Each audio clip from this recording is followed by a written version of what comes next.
I'm Danny Fier, live from the USA. The Nazi Party is beginning to take over in the continent of Europe. Men are fighting, people are dying, but we've got some great news for you. America is doing just fine because of the war bonds, which have brought back prosperity to our economy.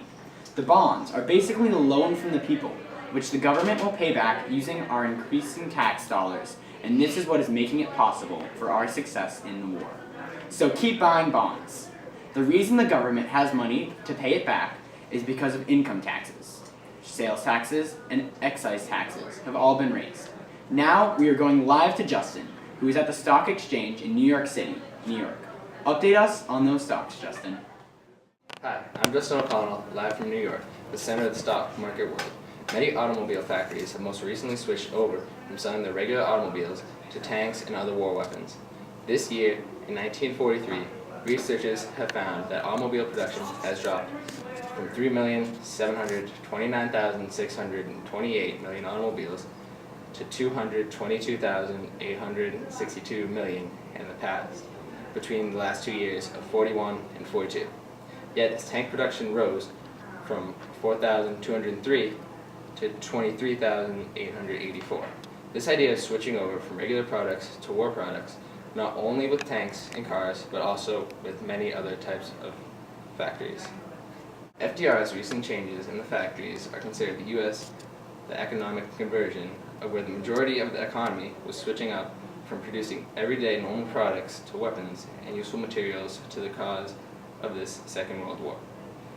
This is not only produced more weapons and war materials for the cause of the war, but also allowed factories to sell more products and keep money from flowing from the government, as they were the ones who were buying weapons. Also recently introduced is the Lend-Lease policy, of which a program under which the United States supplied Great Britain, the USSR, the Republic of China, France, and other allied nations with material between 1941 and 1945. This Lend-Lease policy allows the U.S. to sell more of our war products to other countries, since the government has changed many of the factories who sold normal products to selling war products, and often has a surplus of amount. Also, recently, the government has helped out with this by inducing cost-plus documents, in which our government agrees to pay the company whatever it costs to make a product, plus a guaranteed percentage of the profits.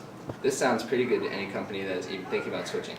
These economic conversions are allowing the U.S. to regain their feet in the most recent occurring depression that we have faced during the 30s. As the factories, which are a big part of the economy, were back up and running with money flowing good as it had been in the roaring 20s. With these combined stimulations of the economy, the U.S. is how we'll soon regain our feet. Now back to you, Danny. Thanks, Justin. For those of you back home who aren't too involved with following the war, here's a little information on our economic situation right now. This war sure is costly, but by using defense savings bonds and war savings bonds, we can strengthen our economy in order to finance our troops. Now you must be thinking, why in the world would I want to pay the government after the greatest depression our nation has ever seen so far? Well, don't you worry. Your efforts are greatly appreciated by those folks up on Capitol Hill. Your money for the bonds will be redeemed to you with interest after the war. As Justin mentioned, the Lend-Lease program assists 38 of our allied nations overseas by providing them with billions of dollars in war goods necessary for the survival of the troops. We now head over to Rachel, who is currently standing by at Ford's car dealership in Detroit. Hi, I'm Rachel Capra. I'm currently at the Ford's car dealership in Detroit, Michigan, where they are helping the cause by making war supplies. They are beginning to produce tanks and weapons instead of only cars. As Justin mentioned, tank production is skyrocketing and car production is decreasing rapidly. Now, many of you drive cars for leisure and are probably wondering why car production is slowed. I'm here to tell you that this minor sacrifice is helping our economy enormously. We are mobilizing faster than ever, and if the companies continue producing like this, then there's a good chance that we will win the war. In fact, ordinary companies are creating close to 1/3 of the equipment we are using in the war. Ford's car dealership isn't the only company switching to war production. Many other companies, such as Henry Kaiser Shipyard, are making the move. Kaiser Shipyard is beginning to make Liberty ships, which are basic cargo ships we can use in the war. These ships are great because not only are they hard to sink, but they're cheap to make. If your company has been having trouble converting to war production, don't worry, because the Reconstruction Finance Corporation is willing to help you out. The government has recently created the RFC, which is giving loans to companies so that they are able to convert to war production. That means that everyone should be able to help our economy mobilize and our war production will be even greater. Back to you, Danny. Thanks, Rachel. Can't wait to see those new ships. Now we have a word from our sponsor, the War Finance Committee. Are you tired of failing economies? Sick of losing money? Well, never fear, because war bonds are here. Support your nation and make a boatload of cash. With just a small down payment, your struggles will be all rewarded. With interest, of course. With these bonds, you can support your country by being a nationalist, winning some wars, and beating the Nazis. Even superstar Marlene Dietrich thinks that you should support our country through bonds. So, pick up some bonds at your local post office or bank today. Sponsored by U.S. Treasury and War Finance. Look at this war bond. And now we're back to bring you a special interview with a young woman who was recently hired after her husband went off to war. Sara has the whole story for us now. Standing here outside the newly reopened factory is Daniela. She was just hired after her husband went off to fight in war. How is it going? Great, thanks. How do you make of the work so far? It's been really great. At first I was skeptical and decided I'd just stay at home, but after seeing the advertisements and campaigns towards women and how the government needed for us to work, I decided I'd give it a try. How do you feel about this? Men at war, women working. It must be a very different experience. Yeah, I agree with that. But I feel that I've had so many new experiences, and I feel that women have greatly contributed towards supporting the troops. We're taking care of things at home while the men are defending our country.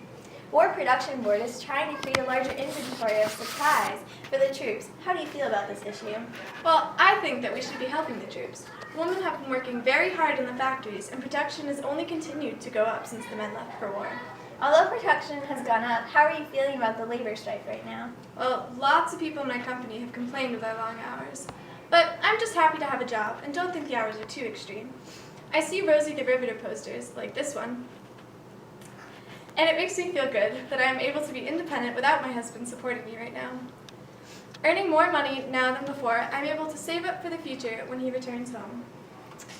Thanks, Daniela. Economy is made in three parts: the people all over helping the war, business supporting them, and back at home. The government is trying to right the wrongs. Now back to you, Danny. Thanks, Sara. This just in. The United States Food and Drug Administration has just approved a new drug, Vicodin, a few days ago. Better stock up before the market spikes. And now for the weather.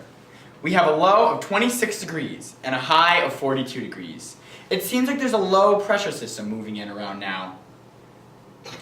Anyways, well that's all for tonight, folks. I'm Danny Fier, and see you tomorrow night for Moulton Nightly News.